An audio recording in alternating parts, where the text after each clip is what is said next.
and she had maintained herself since the day she was born by her mother.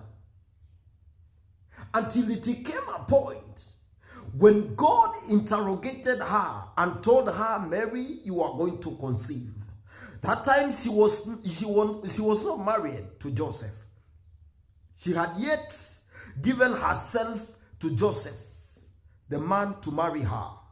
And it is in this time when God comes with an argument that you are going to conceive and bear a child. Oh my Jehovah. There is a principle we have failed to understand as Christians nowadays. Purity is the substance that brings God closer to us. Bible says in Isaiah that my hand is not too shortened that it cannot reach you, and my ear is not too deaf that it cannot hear you. But it's your sin, your wickedness that has prevented me from reaching you. There is a principle of chastity that we have done away with it in our days. Mary was so pure. Oh my Jehovah. Until a point whereby she questions God. How do you mean that I am gonna give birth to a child? I have never had a man in my life. Makata bahanda zika, lipakataliza kahanda maya. Where are those ladies in our days? Ladies that can maintain themselves until when God comes to them, they can still dare question God. How do you mean that I am going to have a child and I don't know a man? What's that level of holiness? What's that level?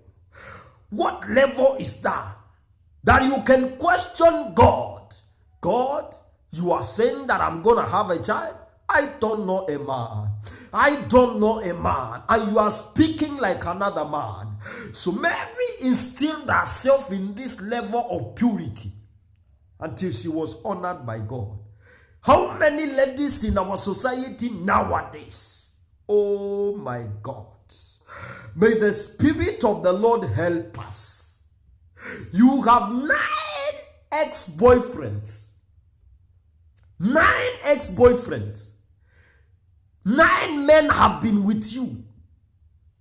And they have never seen any good thing in you. 9 men have been with you. All of them have laid you down. But they have never concluded that you are enough for a wife. Where did we go wrong? It's a principle of purity that we have lost. And we have to come back to this thing. The purity and holiness that was in our society those days of Mary, the mother of Jesus.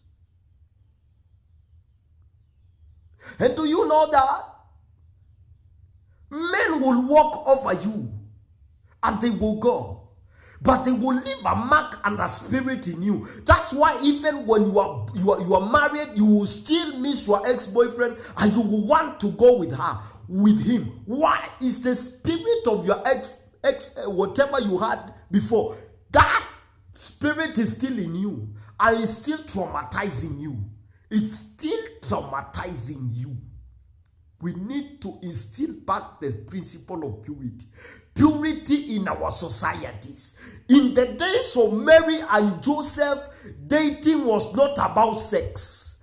Dating was about walking with God in sincerity and going to the place of prayer and asking God, God, do you mean this is a man that is supposed to marry me? God, do you mean that this is a woman that is supposed to marry me? Nowadays, say the dating is about sex on every weekend, sex on every Friday night, sex on every Friday or on every Saturday night. Why? We have lost the principle of purity and holiness. Are we going to survive? Ladies and gentlemen, are we going to survive? That's why you need to question yourself. Why are all these marriages breaking down even after church weddings and mega celebrations about people who have been made couples? They still go back down and backslide and part ways. It's the spirit and is this thing we call the